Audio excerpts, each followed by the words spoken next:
Education Department began taking applications for student loan debt cancellation. Kristen Elanius, Director of Education for Your Money Line, joins me tonight for Unfiltered with what you need to know. Kristen, good to see you. Thanks for joining us once again. So the last time we talked, things were a little bit different. The website has now launched, right? So explain to the folks at home what they need to know now that we do have a website and things are progressing. Sure. So the application for student loan forgiveness has officially launched. The thing to know at this time is that technically it's a beta version. So if you see this interview and you think to yourself, Kristen and Phil know what they're talking about, let's head to the studentaid.gov website and it's closed.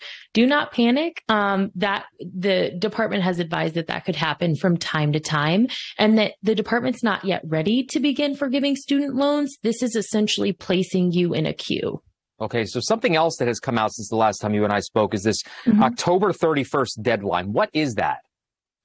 The October 31st deadline is the deadline for what's called the limited waiver for public service loan forgiveness. So PSLF is a program that forgives student loan debt for government and nonprofit employees.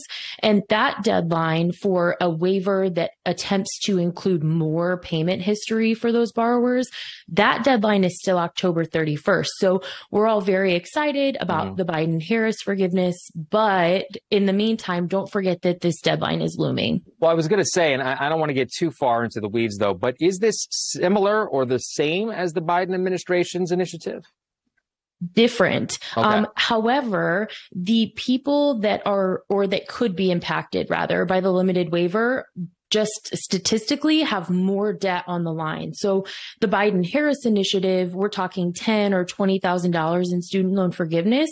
The average balance forgiven under the limited waiver is upwards of $60,000 at this point. So for those who are impacted, the stakes are far greater. Okay, so we know that the U.S. the loan rather is the loan debt rather is owned by the U.S. Department of Education.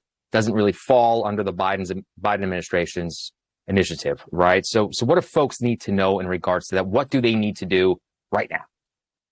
Right now, whether you think you qualify for the Biden-Harris debt forgiveness or you think you might have extra payments under the limited waiver, go to the studentaid.gov website.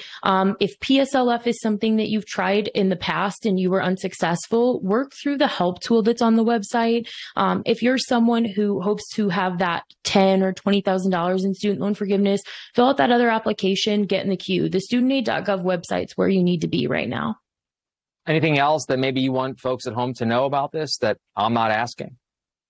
I would say in our locale, for our local audience here, it is important to note that the Biden-Harris forgiveness is actually at this time going to be taxable at the state level. So it's not federally taxable, but be advised that it could impact your tax return come April. And some other news could come out about this too, right? So keep an eye out, I would assume. Absolutely. Our website, I'm very biased, but we publish this information as regularly as we can. Obviously, your group here and then the studentaid.gov website as well. All wonderful places to keep updated. Yeah.